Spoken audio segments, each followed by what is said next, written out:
నన్ను పెట్టుకుంటుంది నేను భయపడ్డ ఇన్ని కోతులు వచ్చినాయి మెట్ల మీద అన్ని కోతులు వచ్చినాయి బెట్ట మీద మాట్లాడుతున్నా అప్పుడు ఇన్ని వచ్చినాయి కోతులు నేను భయపడ్డా ఎలా వచ్చినాయో నాకు తెలియదు కానీ నేను ఇంట్లో కూడుకొచ్చిన చూసేసరికి లొంగి ఇంట్లో కూడుకొచ్చిన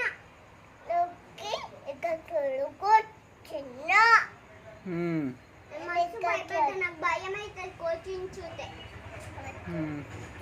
నాకు భయం అవుతుంది చేయడానికి ఒకటి చెప్పాలా చెప్తా చూడు నేను ఇందాక ఇలా బాత్రూమ్ పోతున్నా అప్పుడు అక్కడ నుంచి కోతి దుంకింది బాసాలు ఏవో మామిడికాయ తింటుంది మామిడికాయ నేను ఏయ్ ఏయ్ అంటే దగ్గరకు వచ్చేట నేసిన వచ్చేసిన బాత్రూమ్ పోతప్పుడు అలా ఇంకా దీని పోతప్పుడు పెద్ద కోచి కింద పెద్ద కోత వచ్చింది నా చెయ్యి నేను మస్తు భయపడుతున్నానా నాకు భయం అవుతుంది కోత అంటే నాకు కోత అంటే నాకు భయం అవుతుంది